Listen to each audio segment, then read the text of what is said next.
What's up, you guys? In this video, we're going to be covering over finalizing all of your wedding details and making sure you are ready to go for the wedding day. That means updating each of your vendors with any new information and making sure that the bridal party is ready to go on their end as well. By now, any vendors who have a remaining balance should be paid off. Your wedding rings should be ready to go, your officiant should have a game plan, and all of your outfits have been fitted, your accessories put together, and your shoes are broken in. If you haven't been doing so right along, I recommend going through our wedding planning checklist and just marking off each of the items you've already taken care of. This will help give you an idea of what you might still be missing and where to focus your attention in these last few weeks. If you're lucky enough to have a wedding planner or a day of coordinator by your side, then they should be providing you and each of your vendors with an itemized schedule for the day. For those of you planning to do your own weddings, however, that responsibility will fall on you. Luckily, we've already made a pretty solid outline before, so we'll just be building off of that. Here is an example of what one of these would look like. You'll notice that this outline has everything your wedding team might need.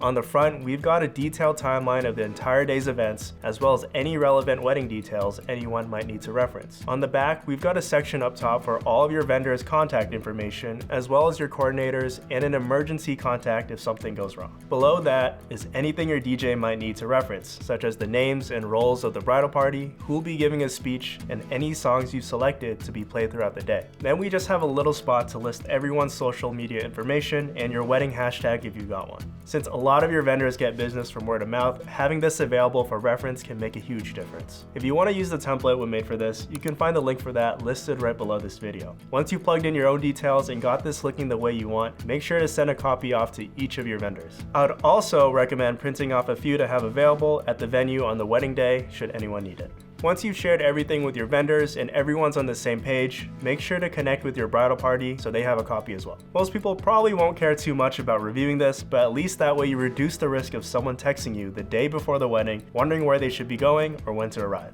This is also a good time to make sure everyone knows when the rehearsal dinner is, because that's when they'll be practicing their responsibilities. This is where you'll have a dry run of the ceremony and reception, and where everyone will be memorizing any important roles like who's responsible for holding the rings or who's expected to be giving any speeches. Everyone will also need to memorize the order in which they line up, where they'll be entering from, and any important cues they'll need to be aware of. We'll be covering this day more in depth in the next video, but for now, just make sure you have a date for this selected and that your bridal party is up to speed on when they should plan to be there. Typically, the wedding rehearsal is done the night before the wedding, so everything is fresh in everyone's mind. However, that may not be possible for some weddings. The venue may only have a specific date or time available, and you need to work with what you've got. Or maybe you're doing a destination wedding and not everyone will be able to make it there days in advance. If that's the case, then we recommend having one designated person recording the rehearsals that you can share with anyone who wasn't able to make it.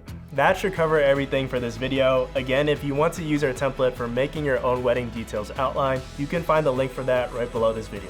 And if you have any questions about what we've covered, feel free to post those right in our private Facebook group or email us directly at support@wedeverything.com. See you in the next video. Thanks for watching, you guys. Hope you enjoyed it. Don't forget that you can subscribe to our channel right here, and we will see you in the next video.